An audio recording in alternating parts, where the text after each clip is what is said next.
The iPad sits where she left it. Kitchen counter, charging cable snaked across granite like a lifeline. I reach for it to check tomorrow's weather. Simple as that. The notification bubble appears before I can swipe away. Marcus Chen, blue checkmark, the kind that matters in her world. The photo loads without my permission. Hotel bathroom mirror. Her face flushed, lips parted, wearing nothing but his hands around her waist, his face beside hers, chin stubbled, grinning like he owns something precious. I set the iPad down. My hands don't shake, my breath doesn't catch. Something else happens instead. Something colder, sharper. A clarity I haven't felt in years. 8 years of marriage. 8 years of standing by her through 2 miscarriages that shattered her. 8 years of working overtime so she could chase her spoken-word dreams. 8 years of sitting in coffee shops and community centers, watching her pour her heart onto stages while I clapped from folding chairs in the back. I remember the night she got her first real gig, the Arts Council showcase downtown, how she cried against my shoulder afterward, mascara streaking my shirt. "I couldn't have done this without you," she whispered. "You're my foundation." I believed her then. The iPad chirps again. Another message from Marcus. "Can't wait for next weekend." Same sweet? I scroll up through their conversation. Months of messages. Hotels I've never heard of. Dates when she told me she was visiting her sister in Portland. Times when I was home alone, microwaving leftover Chinese while she was... I stop scrolling. I've seen enough. She won't be home for hours. Tuesday night writing group, she called it this morning, kissing my cheek before grabbing her leather messenger bag. "Don't wait up, babe. We're workshopping until late." I wonder what kind of work they're shopping now. I walk through our house, my house really, since I pay the mortgage, and step onto the back deck. The October air cuts through my t-shirt, but I don't go back for a jacket. I sit on the steps, bare feet against cold wood, and stare at the fence line where our yard ends. The neighbors' windows glow yellow in the dusk. Normal people living normal lives, probably. No one taking mirror selfies in hotel rooms. No one documenting their betrayals for later viewing. The anger I expected doesn't come. Neither does the hurt. Instead, there's something surgical in my chest. Clean, focused, precise. I won't yell when she gets home tonight. Won't throw the iPad at her feet. Won't give her the satisfaction of watching me break. She chose this path. She chose him. She chose to capture it in pixels and store it in the cloud like a trophy. But she doesn't get to choose what happens next. A dog barks somewhere down the street. A car door slams. Normal Tuesday night sounds in our suburban bubble. I sit in the gathering dark, watching my breath fog in the cooling air. She'll come home around 11, I figure. Slip into bed beside me, smelling like wine and lies. She'll whisper something about being tired, about the workshop running long. Maybe she'll even kiss my forehead like she used to. I'll pretend to be asleep. Let her settle into the false comfort of thinking she's fooled me again. And tomorrow, I'll start dismantling the life she thinks she's so cleverly living behind my back. I sit there until my feet go numb, already calculating. Before she became the woman who takes hotel selfies with influencers, Sarah was the girl who couldn't order pizza without rehearsing the conversation twice. Anxiety lived under her skin like a second skeleton. She'd pace our first apartment, practicing words for situations that might never happen. I was 28 when we met. Blue-collar background, community college degree in network administration. Worked my way up from help desk to systems architect through sheer stubborn competence. Nothing flashy, but steady, reliable. The kind of man who shows up when he says he will. She was performing at Moonbeams, a poetry bar downtown that smelled like clove cigarettes and unfulfilled dreams. Hole-in-the-wall place with mismatched furniture and a mic that cut out every third word. Her piece was about drowning in shallow water, how you can be surrounded by people and still feel like you're suffocating. Her voice trembled on every line. Afterward, she sat alone at the bar, picking at a grilled cheese she couldn't afford. I bought her a beer. She talked for 4 hours straight, words spilling out like water through a cracked dam. About her dreams of making it as a performance artist, her fears of never mattering to anyone, how she wanted to build something beautiful with her life but didn't know where to start. I fell for her then. Not just her beauty, though she was beautiful, all wild auburn curls and nervous energy, but for her hunger. The way she looked at me like I might have answers to questions she'd been asking her whole life. She moved in after 2 months. I gave her the walk-in closet, the side of the bed by the window. She covered my beige walls with poetry drafts and photos from open mics, turned my practical space into something that breathed. The first miscarriage happened 10 months later. She bled for days, curled on our second-hand couch while I held her and promised things would be different next time. The second one broke something deeper. She stopped writing for months, stopped talking. I'd come home to find her staring at the wall, lost in grief I couldn't touch. But I stayed, made her tea with honey, rubbed her back during crying fits that lasted hours, drove her to therapy appointments she didn't want to attend, held her hand through doctor visits that confirmed what we both suspected.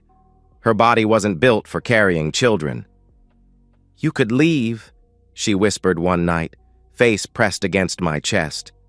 "Find someone who can give you a family." "I want you," I said. "Just you." She started writing again slowly, little pieces about loss, about learning to live with empty spaces inside you. I helped her research performance opportunities, drove her to readings across the city, watched her rebuild herself word by word, stage by stage. When she landed her first paid gig, a corporate diversity event that paid $400, she hyperventilated in our kitchen. "This is it," she said, gripping my hand so tight her nails left marks. "This is how it starts. Everything changes now." I believed her. For years, I believed that what we had was partnership, that my steadiness balanced her chaos, that my love was the foundation she built her art on. I thought I was helping her become the person she was meant to be. Now I understand better. I wasn't her partner. I was her safety net, the reliable constant she could fall back on while she reached for something shinier. She didn't keep pieces of herself for me. She kept me for when the pieces fell apart. I gave her 8 years of my life, 8 years of quiet devotion, of showing up, of believing in her dreams even when she didn't believe in them herself. I thought I was investing in our future. Turns out I was just funding her betrayal.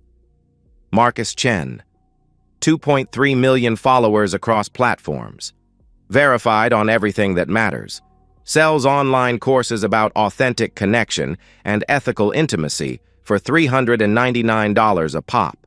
His bio calls him a vulnerability strategist and conscious relationship architect. The irony burns like acid in my throat.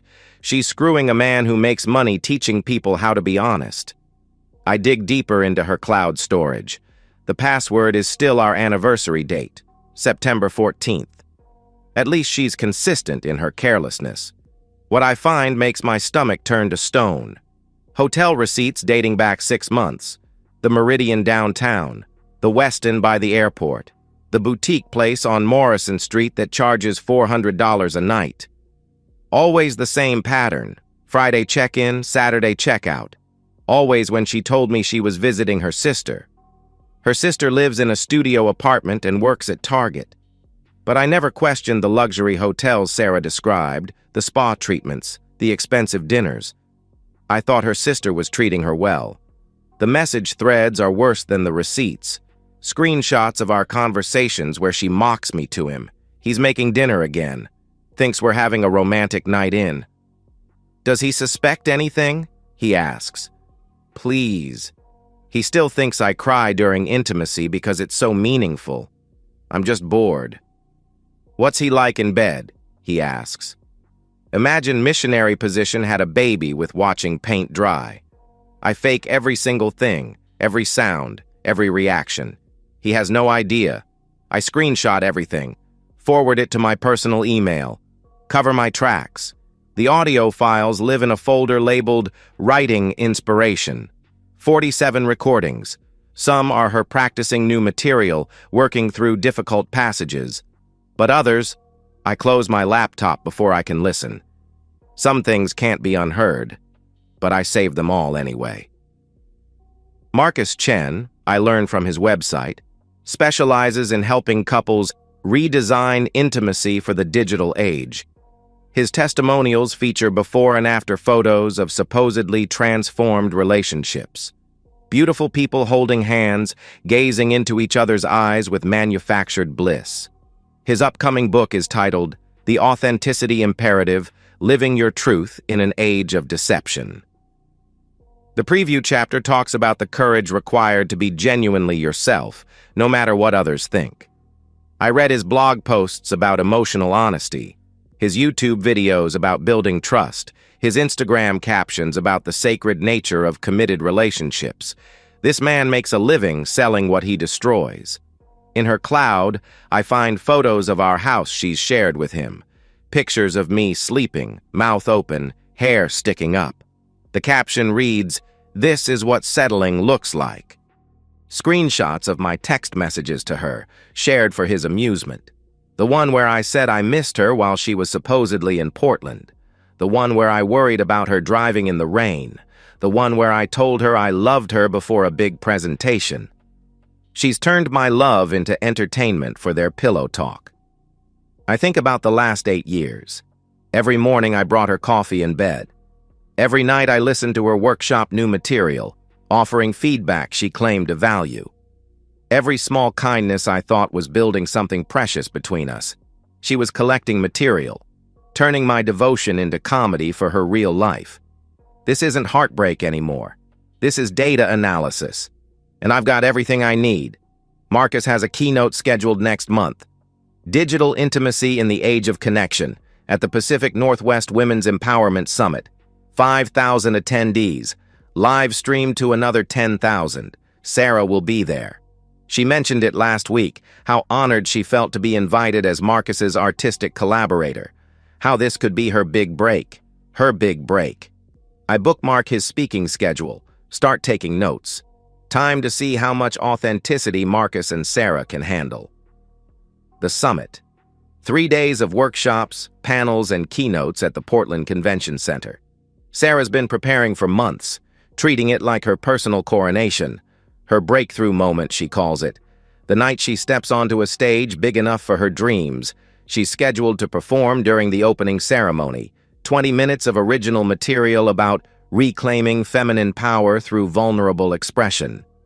Material she's been workshopping in our living room every night for weeks. Marcus thinks I should record the whole thing, she says over breakfast, scrolling through her phone. Upload it to my YouTube channel. This could change everything for me, Marcus thinks. The phrase that's infected every conversation we've had for months. I make the call that afternoon.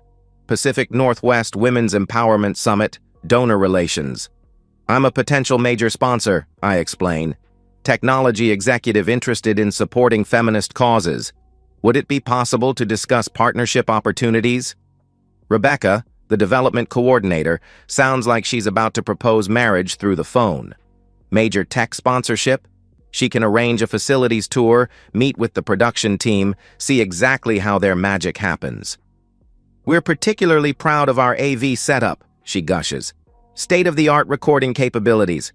We archive everything for participants who can't attend in person. Perfect.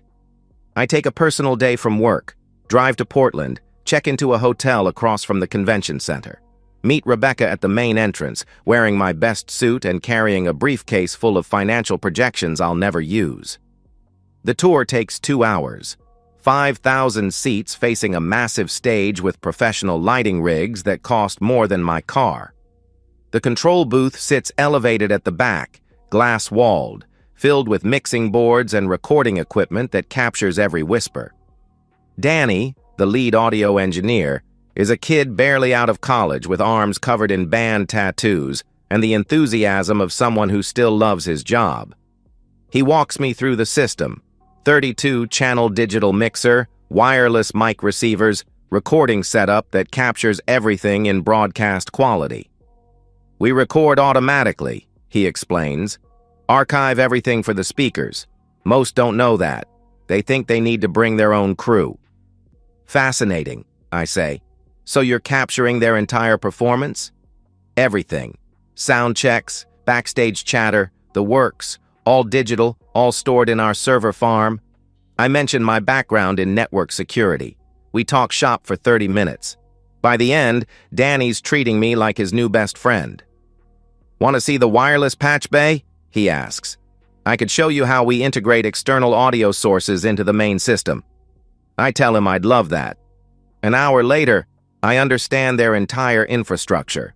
Frequency allocations, mixing protocols, archive systems, input hierarchies, the works.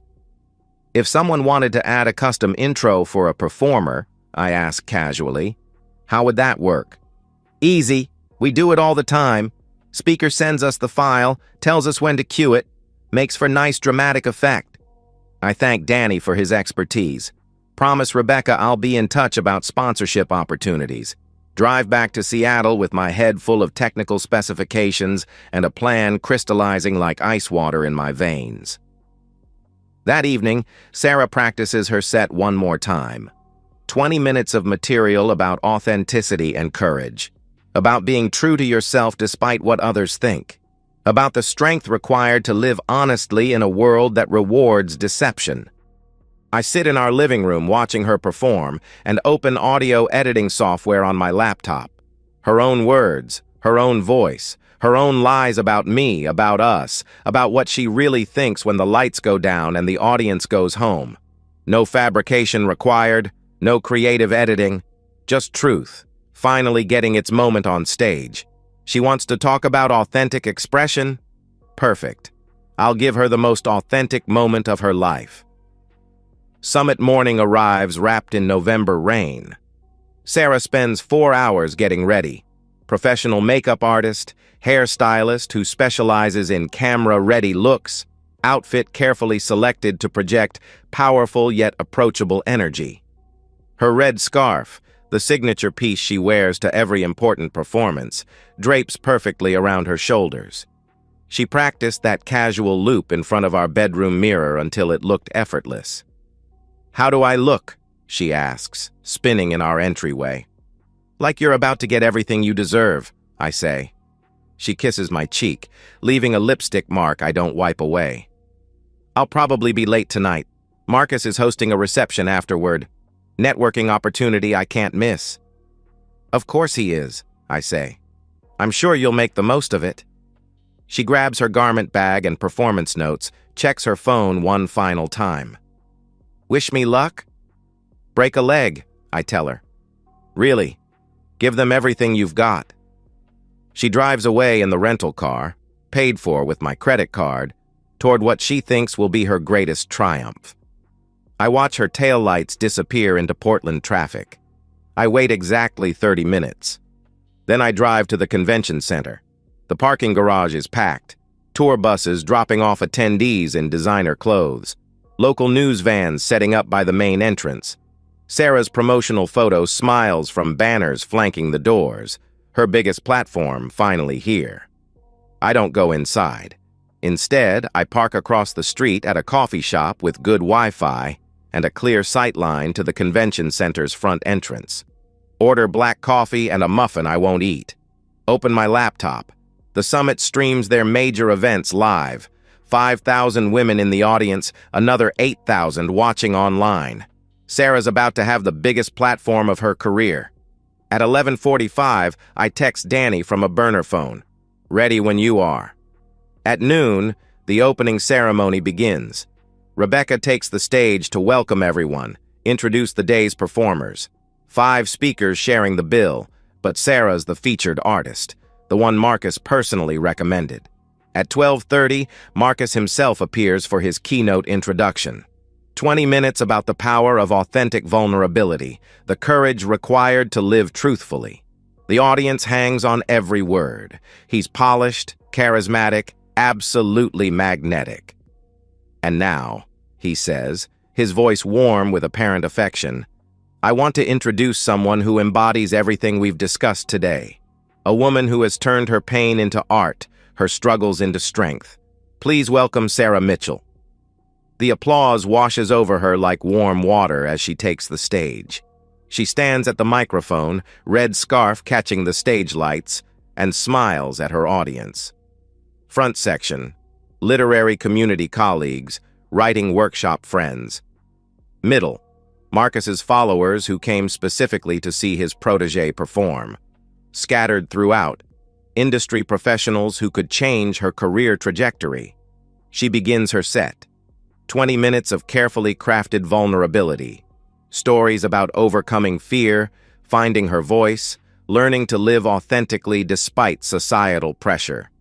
The audience is with her completely. 15 minutes in, she transitions to her closing piece, the one about marriage, about how love means accepting someone completely, flaws and all, about the courage it takes to commit to another person's growth.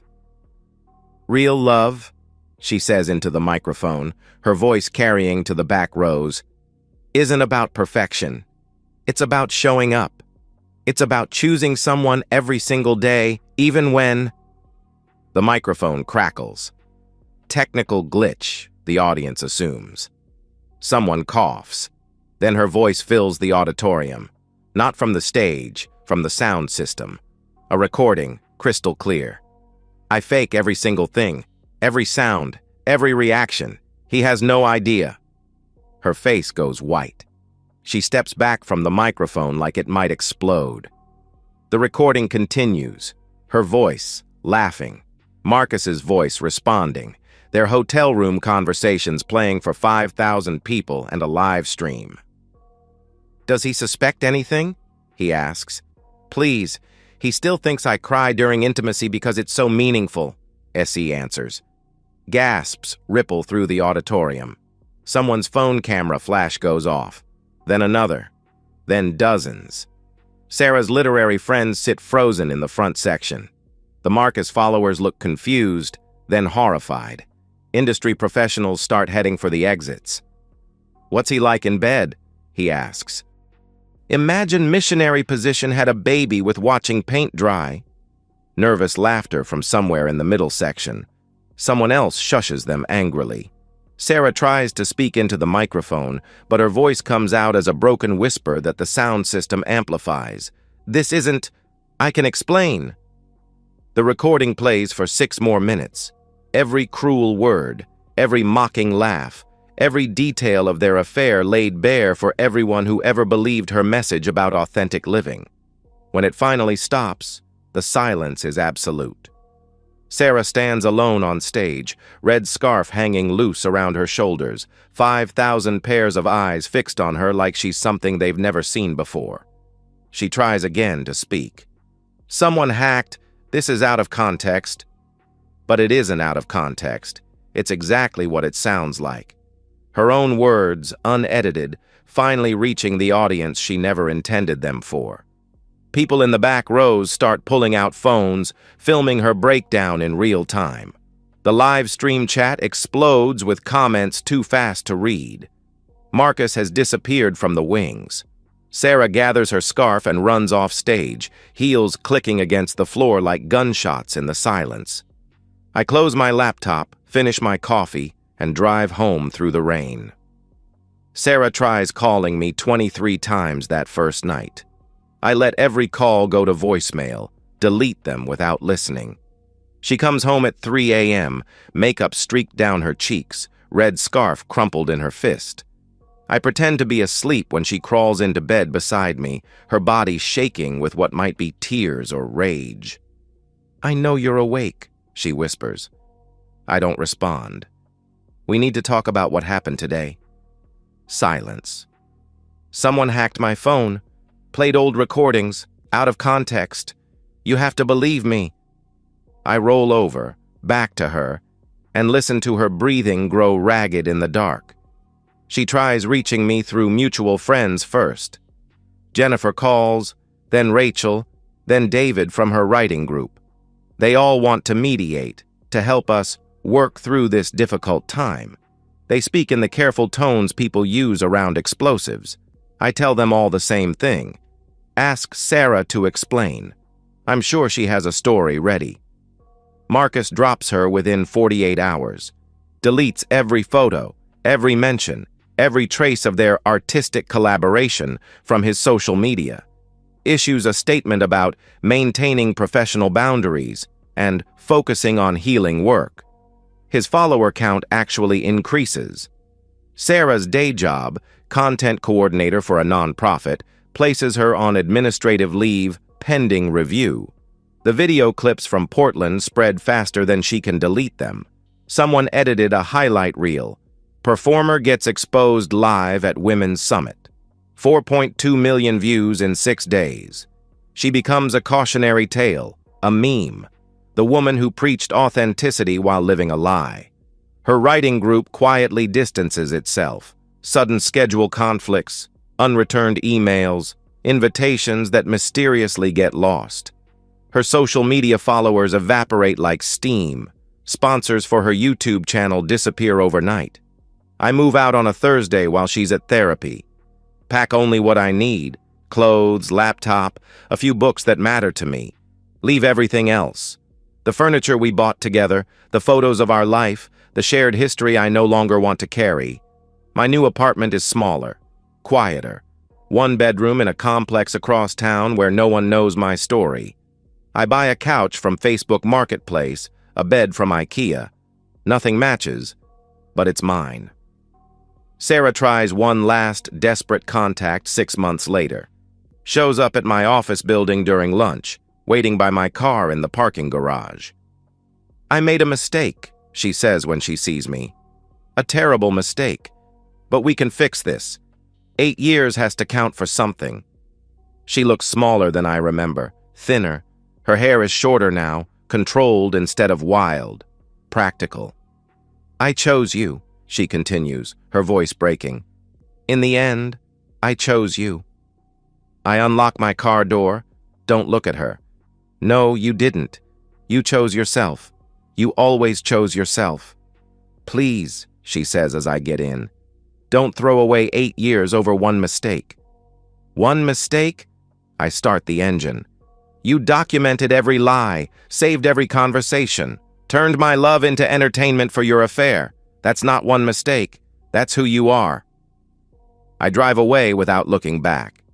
A year later, I check her social media one final time. Her accounts are gone, deleted or deactivated, impossible to tell which. Her website displays a single line. Content no longer available. The woman who built her identity on words has finally found silence. I lean back in my desk chair, close my laptop, and look around my quiet apartment. No photos on the walls, no poetry drafts taped to the refrigerator, no trace of the life I thought I wanted. It's peaceful here, clean, honest. She wanted a stage big enough for her dreams. I gave her the spotlight she craved, the audience she'd always been performing for, and she burned in it. And so, we've reached the end of today's story. Was it what you expected, or did it take a twist you didn't see coming? I'm curious to hear your thoughts. Share them in the comments below, and let's get a conversation going. If this story kept you hooked, make sure to hit that like button. And if you're new here or just haven't subscribed yet, now's the perfect time to join our community. I bring you fresh, captivating stories every day, so click that subscribe button and turn on notifications so you never miss out. Thanks for watching, and I'll see you in the next one.